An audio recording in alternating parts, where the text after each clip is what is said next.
Welcome to the Egg Whisperer Show, a program exclusively designed to promote reproductive health awareness and discuss fertility preservation options. Here is your host, the Harvard-educated fertility specialist, Dr. Amy.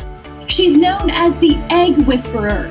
Fertility expert Dr. Amy Vazadeh. And you have yet another success story Just launched by an East Bay fertility doctor.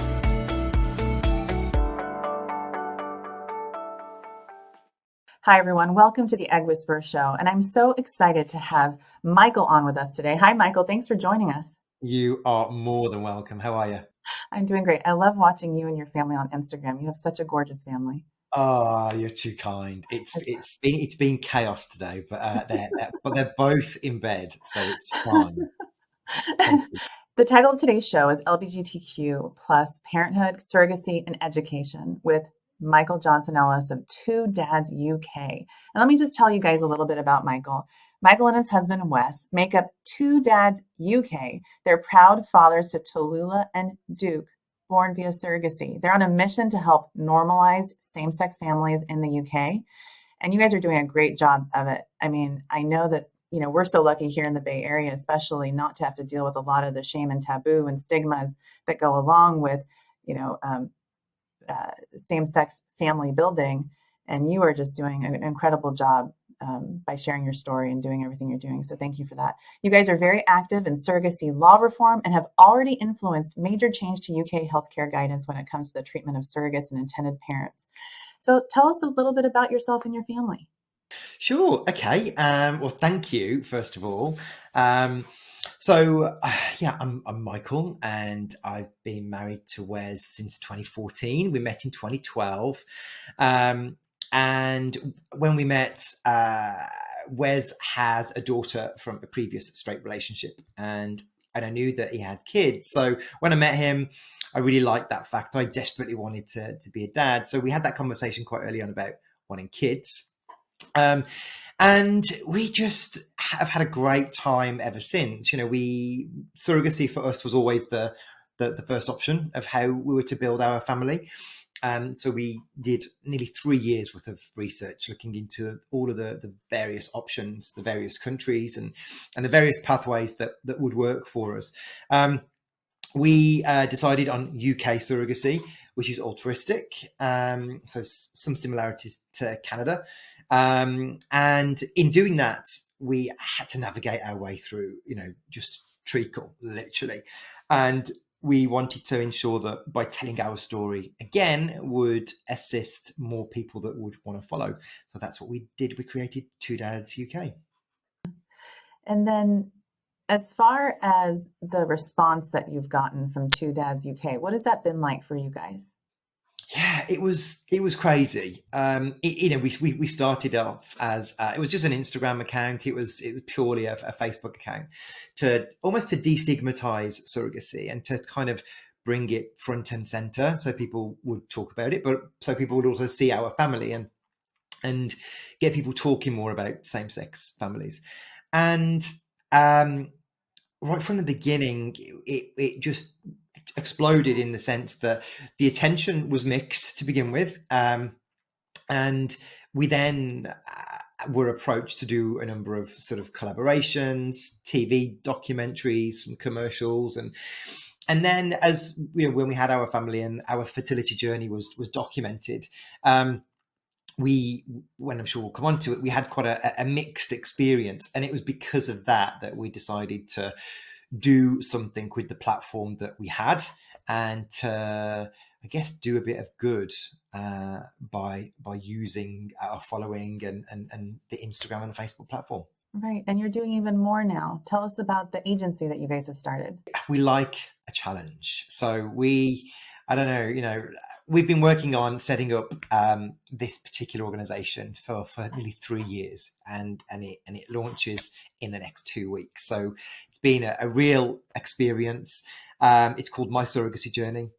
It's a non-profit because it has to be that way in the UK, but also that fits well in with the values that we wanted to do anyway. But we are providing full emotional, professional and practical support for a surrogacy journey for both LGBTQ and heterosexual people that are on a surrogacy journey, both in the UK, in the US, or in Canada. And we're working with agencies and clinics and egg banks and surrogacy organizations to provide a true concierge service. So, emotional support is super, super important. So it's all of the things that I wish we would have had when we went on our journey. We've created this benefits package through a membership that people can purchase on their journey. And then what is the current state of surrogacy in the UK? Is it still only compassion? I mean, you touched on that a little bit. Yeah, so as you know, and as you may have been explained, or as I touched on, surrogacy in the UK is perfectly legal.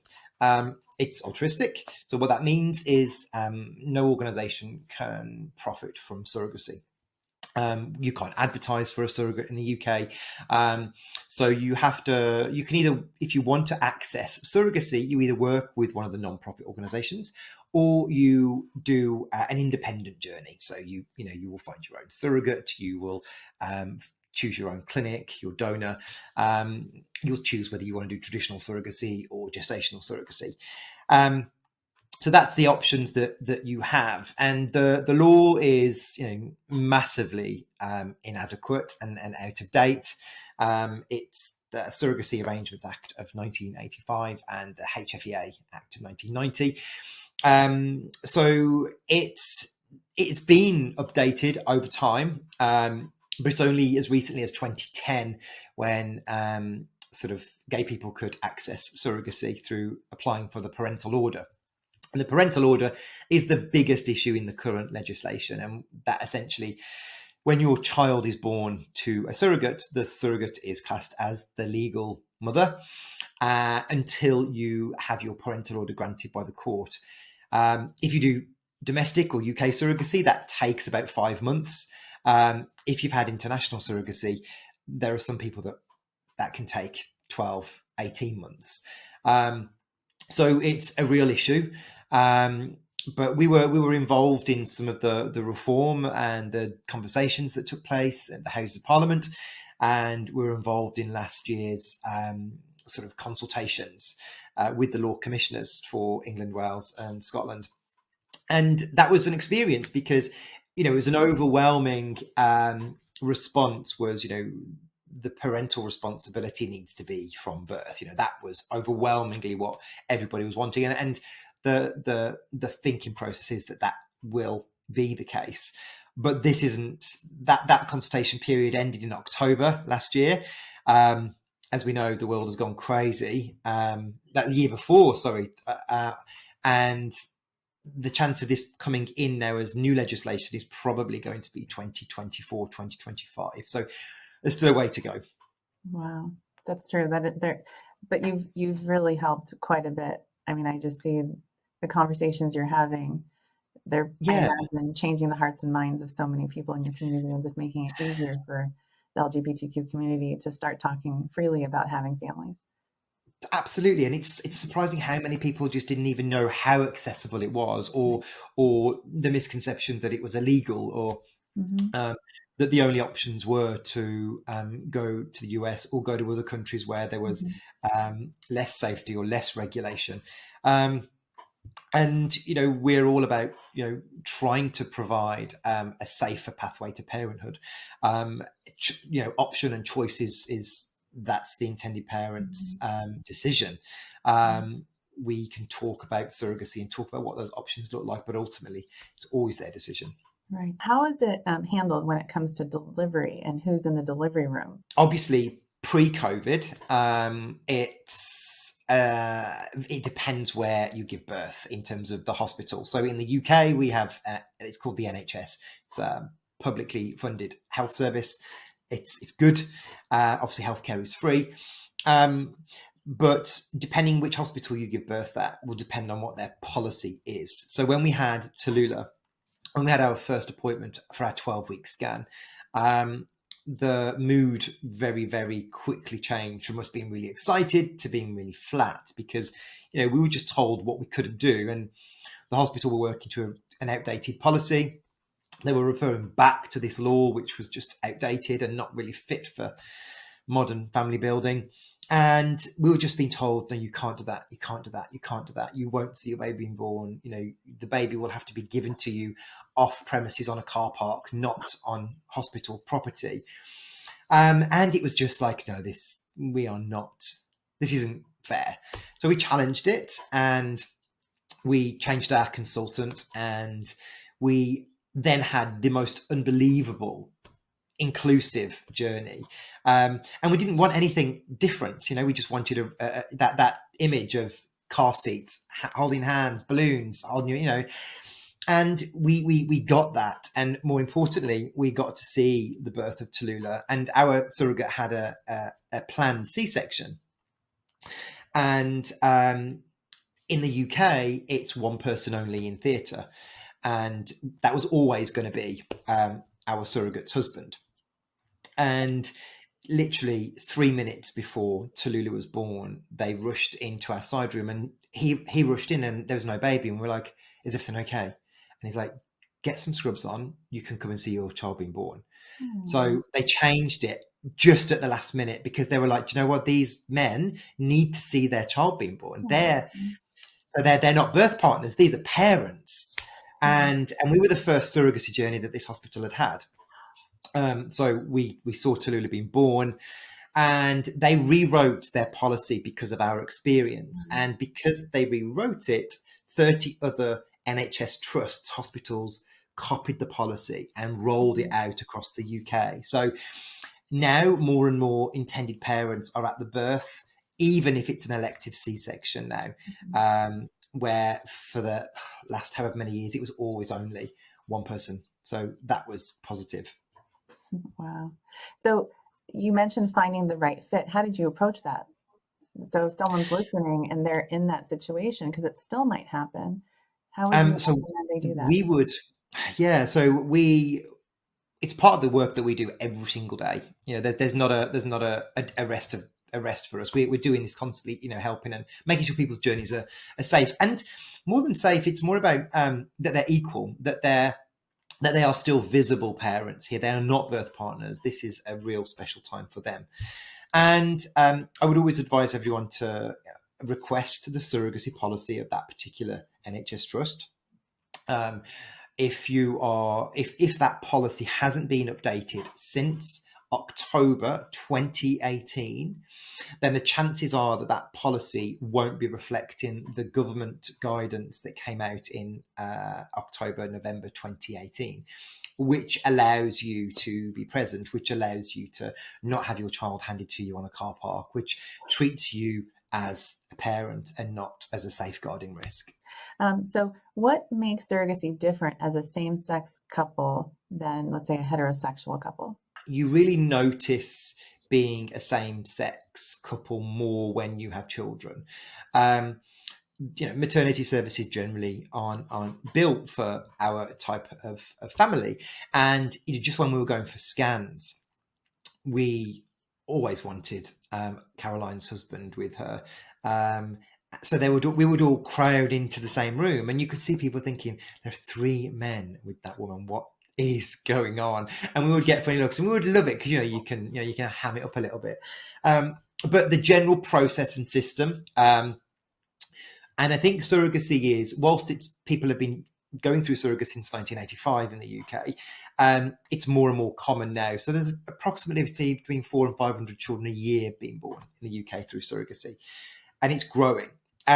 So for a lot of people that meet you, it's the first they know about surrogacy. So, and when you're same sex and you're exploring surrogacy, you emotionally, you're coming at it from a completely different viewpoint than if you're heterosexual and you've been struggling with your fertility.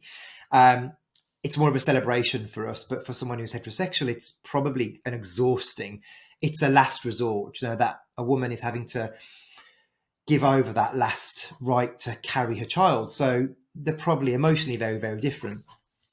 So I think apart from, you know, some of the social stigmas and adjustments there, you know, policy generally is in the UK within the health service is one man, one woman. So therefore, having to challenge that our initial consultation, there were 12 counts of discrimination under the Equality Act.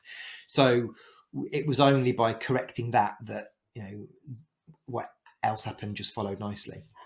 And you and Wes are focused on 3 areas with your work, and it's social, policy, and education, and that's part of your mission. So what are some of the social pieces that you guys are looking at, and what changes? We talked a little bit about them already, but are there other changes that you would like to also see?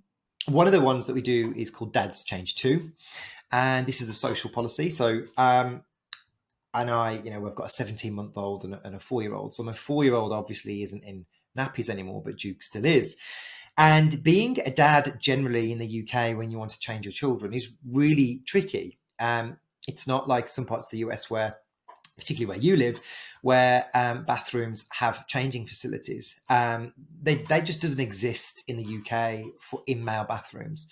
So whether you're a gay dad or a heterosexual dad, trying to change your child, you tend to, you're squatting on the floor, they're lying across your lap, or you have to go into a disabled toilet, and there's someone less able than you that needs that space more than you do. You're changing a diaper or a nappy.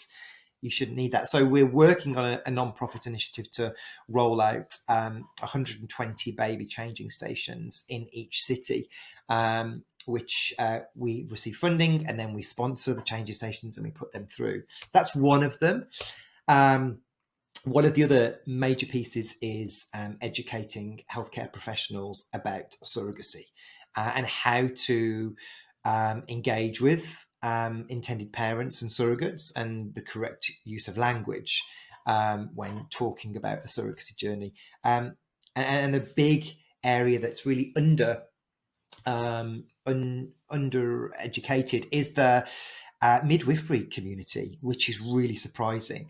So we're working with a number of organisations to roll out training to nurses and to doctors about surrogacy. So they're 2 of the main social and education ones. And then there's a huge project that we're doing with regards to, it's called positive surrogacy, and that's changing. We're damned to try and change the legislation to allow HIV positive intended parents to explore surrogacy, because they can't. And you guys are also working on different policies. And then there's some legal questions about parental leave for parents, and then also the surrogate. So what are you guys working on in those areas? So from a policy process, the UK is actually ahead of the curve when it comes to parental leave. So when you have a child through surrogacy, the surrogate can take full maternity leave. So depending on their employer, they can take the 6 months statutory, or they can have extended leave through their employer if that is policy.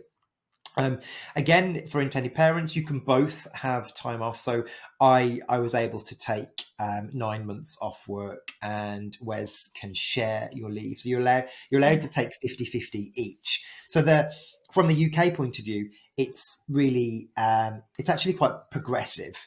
So we're quite lucky here from a policy point of view from paternal rights. And then what can you help educate people about, both in the UK and here in the US? I mean, I think our countries have many of the same misconceptions or lack of knowledge about both surrogacy and LGBTQ plus parenthood. One of the things that we all could do more on is, family building within LGBTQ is challenging, and we do sometimes have to fit into a heteronormative pathway.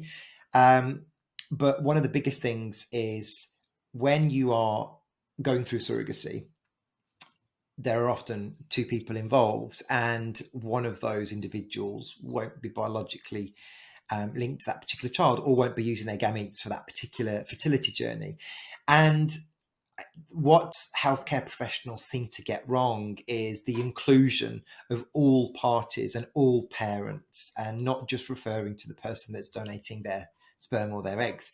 So I think we could, as a community, and I still see it now, I still see, consultations where, if it's heterosexual, then the woman's just spoken to, or if it's in a same-sex situation, one person often gets left out. So I think just being respectful of all people on that particular journey, and the inclusiveness, whether that's LGBTQ or just the non-biological, or the person not having the procedure, is just really important, just to take stock and remember and respect that.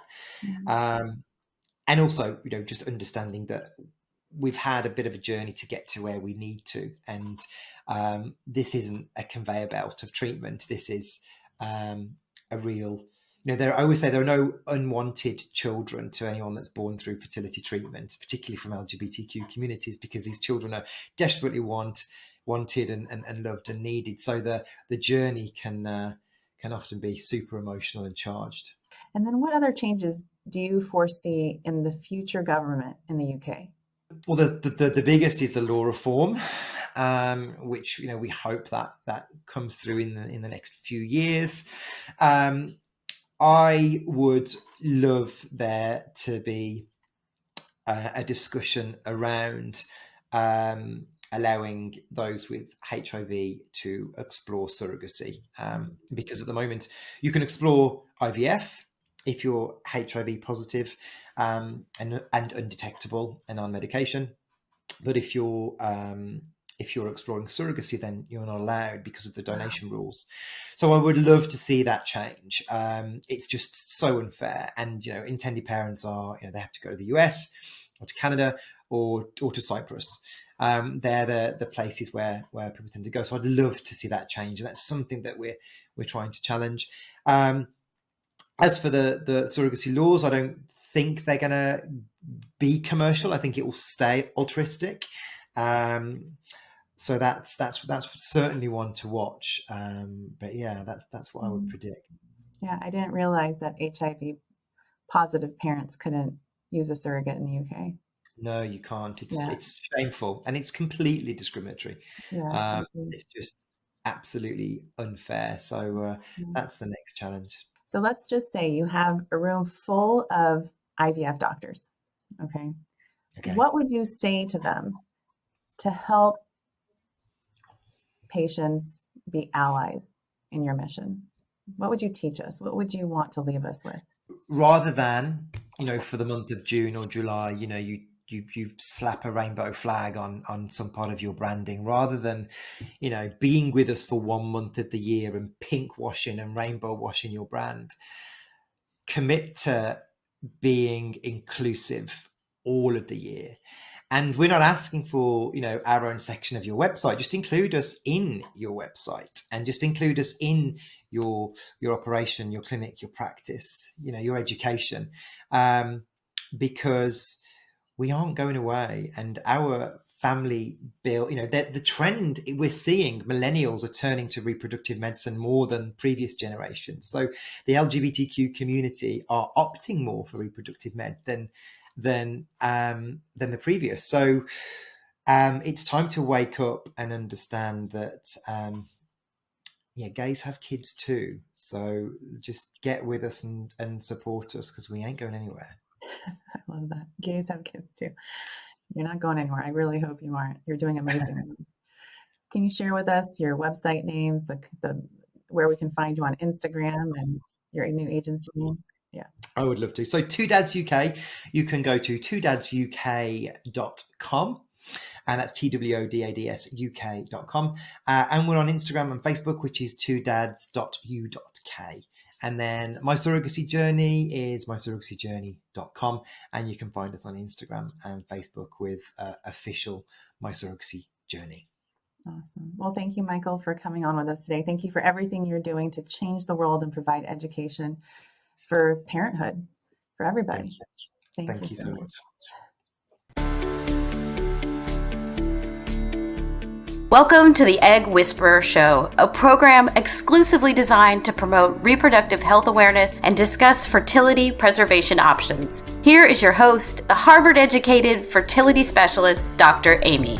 She's known as the Egg Whisperer. Fertility expert Dr. Amy Avazadeh. And you have yet another success story Just launched by an East Bay fertility doctor.